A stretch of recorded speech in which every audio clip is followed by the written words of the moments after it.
All right, let's see if we got our friend now. We good now? Good now. There you go. Hey, there he is, man. My friend Barrett Brooks. And by the way, tomorrow, Fireside Chat. I can't wait. I can't wait to hear what they're gonna say tomorrow, B Brooks. Kumbaya, kumbaya. I knew you. All right, Barrett. This 2 weeks has been interesting to say the least. Give me your overall synopsis on what your takeaways have been these last 2 weeks. It's almost a question, why X, why? I mean, there's so many things, so many different factors. I mean, if you're going to keep Sirianni, you're going to keep Nick. Okay, you're keeping Nick. But you fire your offensive coordinator who was running your offense. So why fire Johnson if you're going to keep Nick? Who are you going to bring as offensive coordinator if it's not somebody that runs his system? Do you bring in somebody's in the system? What's his name? Cooter or whatever his name is from Indianapolis? Yeah, Joe Bob. But see, that's a lateral move, so he can't go anyways unless he gets permission. Does he bring in somebody that's going to run their own system? Then why did you keep Nick if you're going to have somebody come in and run their own system? You know, like a Bieniemy or something. To me, I don't understand the moves. Now I understand on the defensive side of the ball, you're going to bring in somebody that's, you know, that almost like a head coach-esque type of play coach, and I can see that. I can definitely see that. You know, it's almost like with Doug, and you had, you know, the way he ran things, it was a little more appropriate for him because he had a guy that was a head coach on his side and could run that side of, you know, of the Jim team. Schwartz, a former NFL head coach with the Lions. Yeah, so you were good with that. But, I mean, do they do it there? Riverboat Ron, you bring him in, it really takes that, you know, emphasis off of him. And plus, he's a Jimmy Johnson's, you know, guy. So, you know, late and great Jimmy Johnson. So I can see him doing that. But on the opposite side of the ball, I don't know what direction you go in. Do you bring in a Frank Reich? To me, that would make the most sense. It's your boy, your friend, got you involved with offenses. You guys have the same terminology. And to me, it's just like a great mix, bringing him in. You know, Frank Reich will be beautiful in this sense, you know. So to me, that'll be the only logical guy I think they could bring in and really have a great balance of what they're trying to do. And plus, it brings some innovation into the offense. So I mean, that's what I'm saying there. What? Let me go on the offensive side. And you know, my relationship with Frank goes back 40 years, and I just text him. And the problem is, there's a $35 million number out there that David Tepper owes him the remaining money on that contract. Ooh. Now, I don't know what that would mean financially, because right now he's consulting the Eagles on potential offensive type hires and some coordinators that if he's going to take the job or not. So I don't know. Frank's not going too deep into that, but would Jeffrey Lurie pay some of that number to Tepper to bring him in, hire him as a consultant? And like you said, then maybe offensive coordinator, because what is Jalen like? Jalen likes Phillip Rivers' offense. Well, his best success Phillip Rivers ever had was in Indianapolis and in San Diego when the team was there, and he was the OC, and the wide receiver coach was Nick. So there's a relationship, Barrett, that's there, and it makes sense, and he probably wouldn't feel threatened. Don't you think, Barrett, if you're seeing guys like Frank Reich and maybe Ron Rivera, or maybe even a Wink Martindale on the other side of the ball, doesn't that mean that the organization is looking at it this way? Last year, they had no experience. This year, they're bringing experienced guys completely with gigantic experience. Doesn't that kind of put Nick more in a sandbox than it did a year ago, where he doesn't have the autonomy, where last year he could make any call he wanted because all these guys were inexperienced? Now you've got former NFL head coaches who know what they're doing as coordinators. Dan. He's already in quicksand. He's already, you know, on the hot seat. So, I mean, I believe that he would go and be good with any situation they put him in, because he'll still be the head coach.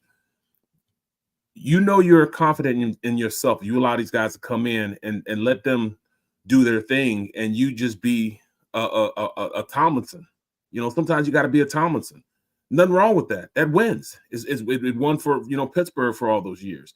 Sometimes you need that type of a system. You know, I know they brought him in to call his offense, but he gave those responsibilities over. So I think he's confident in letting somebody come in and running his system just as long as it's his system.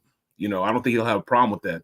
The problem with me is, how do they go about, you know, this system. When I can remember when Doug was here having those Tuesday meetings. I remember they beat Green Bay one year, and they whooped Green Bay. They beat them up front. They ran the ball consistently on them.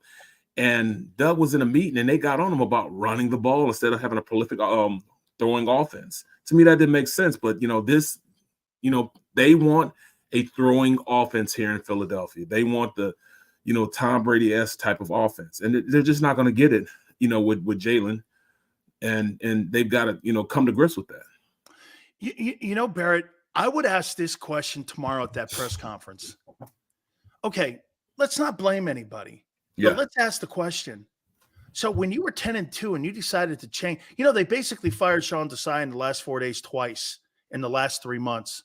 You basically fired him twice. You took the job away from him a couple months ago, or a couple of weeks ago, and then you fired him again a couple of days ago. So you fired him twice. You turned around and made that decision in where a guy had beaten the Dolphins, had beaten the Chiefs, had beaten the Cowboys, and then you put Patricia in there, and the team got worse. Who made that call? Who was the person that made that? I mean, don't you want to know? Was it Nick? Because if Nick made that call, Barrett, he's not qualified to be a head coach. Well, if he made the call, I would definitely look at him differently.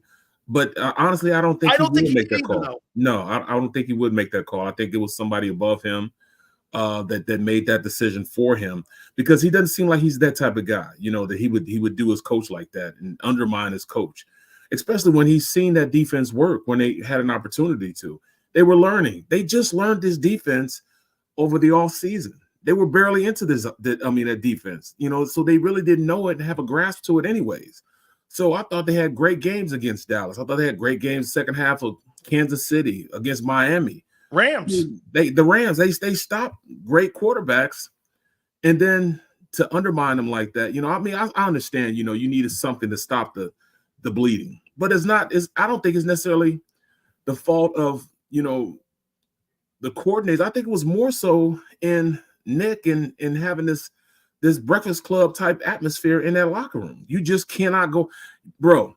You're a direct reflection of how you practice. When you go out there and you have a great practice, you have great games, and people aren't really looking into that, because I don't think they basically understand that. I won a Super Bowl because we felt as though with the Steelers, we felt as though we were the best.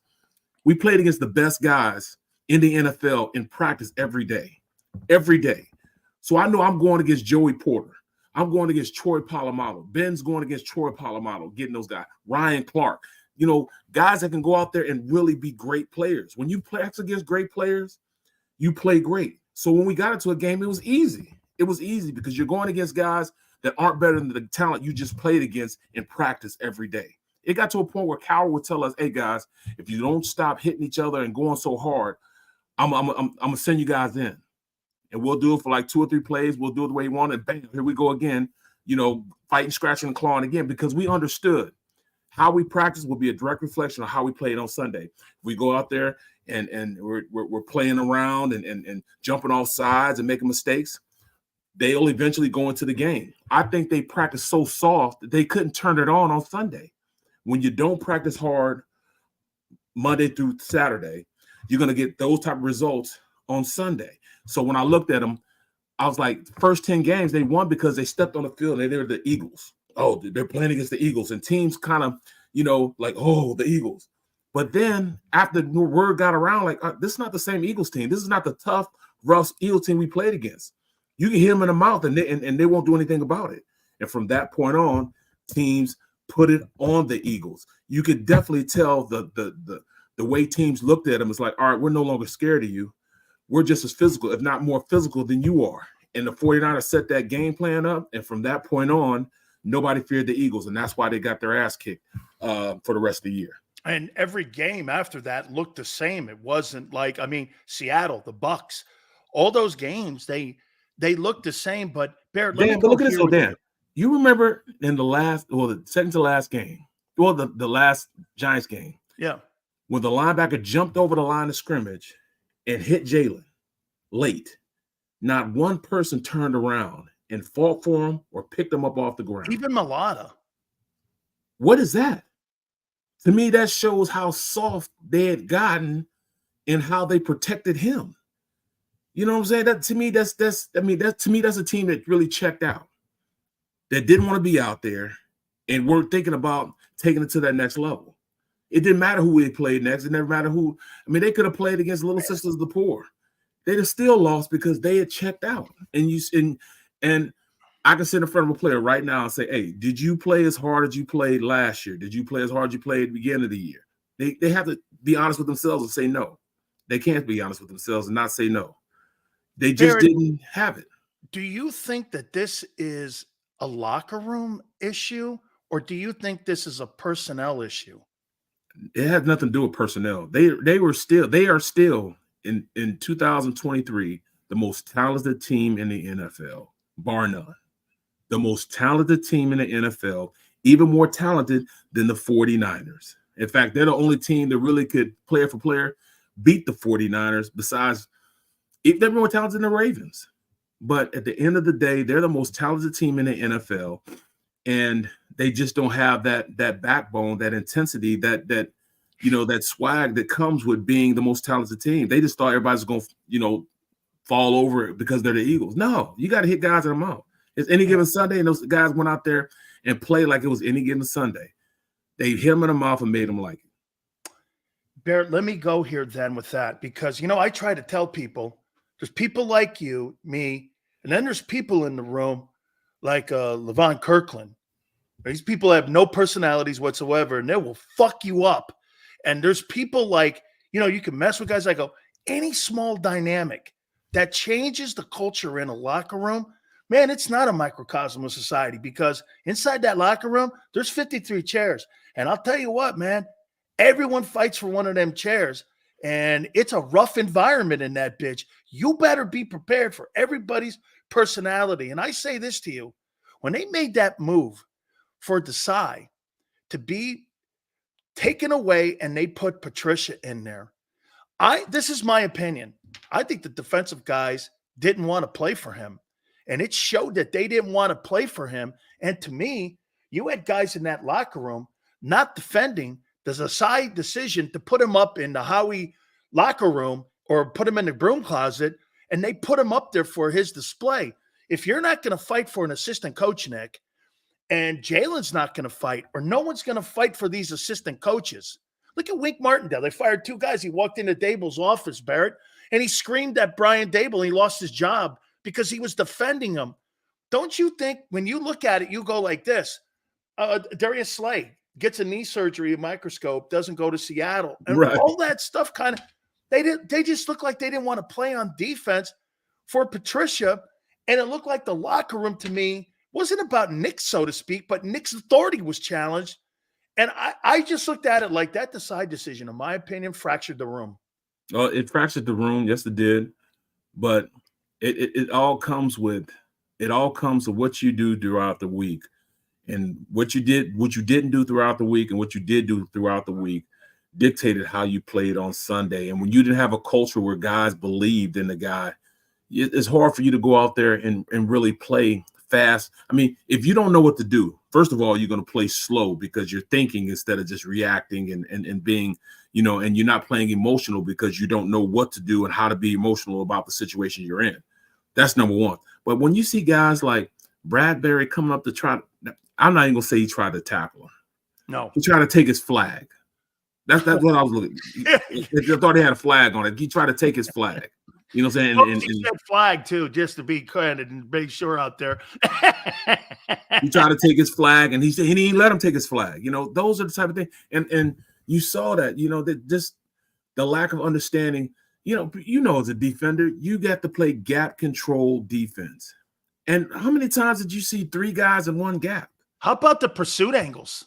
Oh man, it was appalling, man. It was appalling. And then you talk about the offensive side of the ball where there are no blitz adjustments. I mean, there are blitz adjustments in that defense. They just didn't do it. Guys freestyling, just, come on now. I mean, if you're sitting there and you see everybody's up on the ball, it's an all-out zero blitz, and you still run the go routes in this play, it doesn't make sense, man. It just doesn't make sense. So to me, I watch it on film, there's no way that they understood how to play the game as a team when I watched what I watched on TV. It just didn't make sense. When I looked at all 22, it looked like the Keystone Cops are the guys running into each other offensively, guys freestyling, doing what they want to do. One-on-one. I called it one-on-one football that Yeah, they had all year long was like one. Because when you watch these coordinators today, Barrett, like Matt LaFleur and all these guys, the kid Slowick down in Houston, how they're getting these wideouts open. And you watch our guys, it's like this. Hey, go out, do an in route or do a curl route here. It's like one-on-one shit. And if they don't get open, that's why Jalen was, Jalen was the #1 quarterback in the league that had to make the toughest throws in the league. yes. And that's why he had high turnovers. Yep. They weren't really trying to get these guys open. Nope. It was and it's a product from what they did last year. All the times that you had AJ Brown go up and double coverage and Debo the ball. You saw one-on-one routes where you had him going out slant routes and him catching it. Yes, he was right. He was right. The offense ran through him, but then they didn't. Then they had the audacity not to run the ball either, to give him an opportunity to get back to teams having to put that guy in the box and they have to run cover 3 or man free. They just didn't dictate that tempo, so they didn't have to go into. They could stay too deep because they didn't run the ball, and they could double coverage AJ. They could double coverage whoever they wanted to, and it just made easy football. Then they started blitzing, and they didn't have an answer for it. So to me, that's a lack of understanding on play calling, a lack of understanding on being an architect in your offense. No motions. Everybody say there. I mean, just little things. You could do this. Like instead of having AJ so far out when he's at wide receiver, bring him in a little. Give him his minor splits. Minor splits when you take the receiver and bring him into the line of scrimmage a little more, in a little bit. Now he has a 3-way go. When you're out there wide like that, you either go on a go route or you go on a slant. There's not really many options you could do. You can run a drag, but it's only 2 options. If you give a guy 3 options, now that he's like backing up because he has to defend all 3 aspects so he can go inside, outside, or vertical. You can't do that when you're that far out. There was no innovation in that. No bunch formations. I mean, and whenever they ran a bunch formation, they were going to run a tunnel screen. So it was so easy and predictable, man. Bear, a couple more questions for you here. Listen, You're right. They played on their numbers the entire year, not in the middle of the field even. There were very few routes that came across the middle of the field there, and I think that had to do a little bit with Goddard being out. But that leads me to this, though. Okay, so the next coordinator, doesn't he have to be – I don't know. Again, let's take the name away. Doesn't he have to be an innovator? Doesn't he have to also know – see, I think the biggest strength that Shane Steichen had – was that he knew that Jalen was limited on reading defenses, and he also knew that he was an asset in moving him around and having his feet be an asset. How many times did you and I say last year on 3rd down, that guy's a weapon on 3rd and 10? He's a weapon. This year, I didn't fear him at all. Because he didn't run. They didn't move the pocket. They didn't run any boot protections, no waggle protection. Waggle protection, nothing but you pull the backside guard, and he's like, and you roll Jalen out, and he's like an escort for him, so he can push the ball down the field. None of that. I mean, even max protection. If you want to push the ball down the field for big plays, max protected. That means bringing another tight end, have 2 tight ends blocking with your running back. Give your guy enough time. They were trying to run these go routes with just 5 guys blocking in a running back. Come on, you can't do that because they're going to bring 6. They're going to bring 5. And you can't block everybody. So Jalen's running around there, and he's not running like he ran last year. I remember how explosive he was. I always look back to this play I saw against the Saints 2 years ago, where he was running and he took a jab step, and like 2 or 3 defenders just like fell on their face, and he just took off running. That explosiveness is not there anymore. And then I turn around, I look at the Ravens play, and how Jackson runs around like that. That's an aspect of the dirt. Right. And he just didn't have that this year because, number one, I know he was injured. Number 2, they didn't set him up to do that. They wanted him to play cautious because they said the best ability is availability. I didn't want that availability that I saw Jalen play. I want that, all right, the defense has to account for him. He has to be that 11th offender that the defense has to defend. I didn't see that. Teams say, all right, he's not going to run. We know he's not going to run. We're just going to blitz him. And that's why they had so much success against him. All right, I got to ask this question, dude. There's a lot of articles now and there's a lot of people, and it's right now it's a whisper. It's about his leadership, about things that are being said in the locker room. Someone asked me the other day, and I'll tell you, I'll bury the lead on here with you. I say this. I think that's a little premature to have that kind of conversation. However, it's people that have covered the team, that knew the Wentz situation, and I'm not even remotely saying it's that, but $55 million, Barrett, could change a lot of folks. And Boomer Esiason said something on my program. He said, when you make that kind of money, you got to learn to play with that contract too. There's a lot of people with their hands out around it. You and I know this. All of a sudden, you got relatives that we've never seen before in our entire life, all of a sudden at your door asking for money, and your friends and your boys and all that. And I'm not saying, I'm not trying to make a narrative up, but there's whispers out there of that.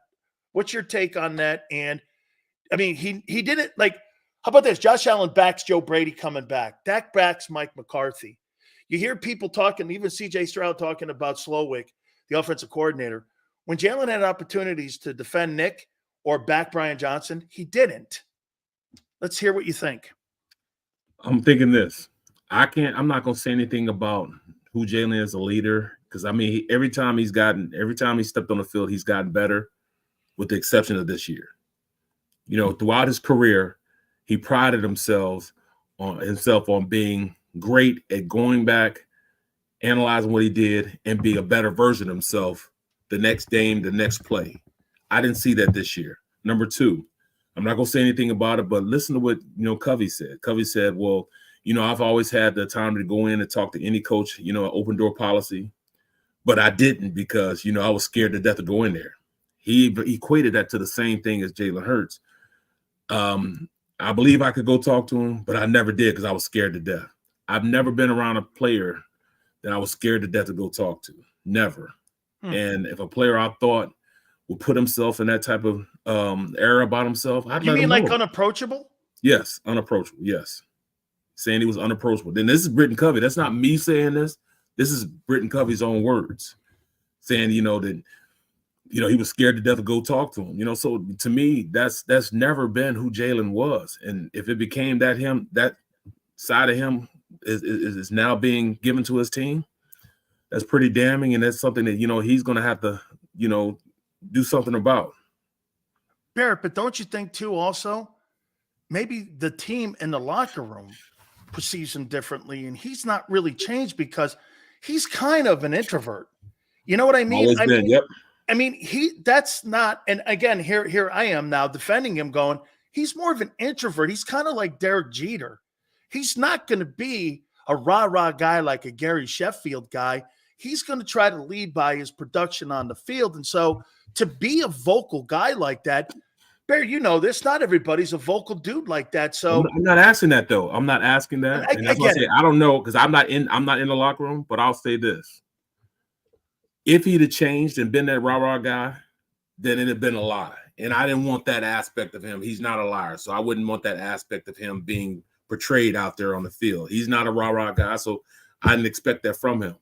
But I do expect even a guy like Britton Covey would be able to go up and speak to him and talk to him. That's that's the only thing I said, because I can just go by example that I heard a player say. But I will say this. He has a lot less access to him. And I understand that. A lot less access to him. I used to have access to him. I could, talk to him on the field, what I'm saying, or whatever, I don't have that access anymore. It's like the team is guarding him a little more than it is. He's my frat brother too, you know what I'm saying? Yeah. And I doubt seriously if I would have that much access to him now, so maybe it is a little different. But I thought that person that I saw the last 2 years, as opposed to this year, has always gotten better in the offseason, from game to game.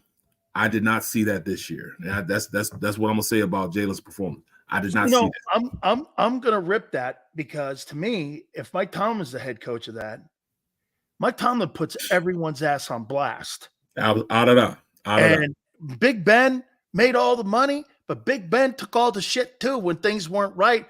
That guy's gonna put everyone on blast. And if the organization is acting freaky around him, you're going to set an environment tone for the entire locker room Barrett not to be able to have the guy approachable. So let me get this right. You hired the least experienced coordinator. You're insulating the guy, and you're not helping the guy grow as a leader and as a player on the field. I mean, you were 3 points from a Super Bowl. You talk about a catastrophic, complete meltdown of not making decisions that were right. I mean, dude, you changed the kid right in front of our eyes. I tell you, man, this is great insight. A great insight, dude, because like you said, you're talking about a special teams guy who used to have access to the guy. That means anybody used to be able to walk up to him and go, hey, man, how you doing, man? How's it feeling? You all right? We're ready to rock. Yeah, man, we're there. You kind of push him over to the side and created your own island, kind of like Hurts Island. And like I said, I wasn't in the locker room. No, I get it. See that, but I just go by what I heard, what I heard a player say. Period. I heard he said that out of his own mouth, and I've seen how they've insulated him, as far as not having access to him. We don't have access to him like we used to have access to him. You know what I'm saying? I mean, and I understand that because he's a $250 million guy. You know what I'm saying? So I mean, things are different. When you're a $250 million guy, you don't need that much access. But if he'd have changed his leadership style, then I'd have been like, yeah, that's fake. That's not who he is. That's not who Jalen is. So I didn't expect for that to change. What I saw on the sidelines, what I've been seeing from him, so I kind of expected that. But when I heard Britton Covey say that made me think, like, and then I'm seeing how they're moving him around and how he's moving. Things are just totally different now than the way it was. It's funny you say that because I talked to Jason Light, the general manager of the Bucs, and Tom Brady used to sit right almost in the middle of the locker room, and everyone had complete access to him and could come up to him and talk to him. Then too, time, and it didn't matter. And he went and got the 100-man or the 90-man roster for training camp, called each and every single one of those guys every single year in training camp of his entire career, so that everyone knew that he was approachable, and made everyone feel in that locker room that if you got something to say, whether you're a special teams guy or you're a guy that may be cut, you have access to me. Brady went out of his way to do that. Light said that he did that every year, man. Even in COVID, he was doing Zoom calls with people that wouldn't even be on the team. We'll see, and that's why he's had success. And please believe this. Jalen's the type of guy, he's the type of man that will learn from his mistakes. And everything that happened this year, you will not see repeated next year. That I will say about Jalen. He understands what he needs to do to go forward. So you won't see that version of Jalen that you saw last year. You're going to see a different version of him. Now, is it going to be just as explosive as we saw 2 years ago? I'm hoping like hell we do see that version of Jalen. But I really want to see a different Jalen as far as performance, a different Jalen as far as how he approaches this year. Final question for you. You mentioned something a couple minutes ago about the roster. And I say this to you. Could it possibly be Barrett last year? Think about what you had. You had a 10-year Hardgrave. You had a 10-year plus Sue. You had a 10-year plus Linville Joseph. You had a 10-year plus guy in the middle in Fletcher. You had veteran linebackers. You had a guy in Kaiser White who's a veteran. You had a bunch of veteran guys who knew how to prepare themselves for seasons and were motivated and knew how to be prepared. This year, you had a bunch of mercenaries on defense. You had guys who were fighting for their jobs to stay in the league. I mean, Morrow and Shaq Leonard and all these guys, they weren't fighting to play for the Eagles. They were fighting to keep their NFL careers going. And you had a bunch of these isolated mercenaries at each position that were worried about making it to the 24 rosters of some football team. There just wasn't enough professionalism on the defensive side of the ball this year.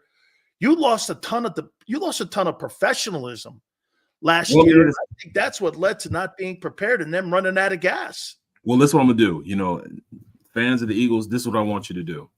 I want you to go in, look at the careers of the coaches that were coaching them also. And this will be my, I got to roll on this one, but look at the experience you saw at the coaching staff, and then tell me how you're supposed to get that experience from players that aren't there, that haven't been there, that haven't played in this system, and how you're supposed to get that type of production out of them when those guys are young too. So just look how young those coaches are too. So that's definitely a factor also. Absolutely. Barrett, I thank you so much for spending so much time, man. You're Appreciate awesome, you, bro. Man, I love you very much. Thank you, brother. You my guy, man. Tell everybody, say what's up, man. You bet, man. The great Barrett Brooks. Don't forget to catch him. NBC Philadelphia. Would love the guy, man. Appreciate it. All right. Hit the like button. We're going to hit on what Covey said about Jalen Hurts. Wow. He's not approachable. I mean, we'll finish what we were doing with our defense, and I want to hit on that. Keep it here on the National Football Show.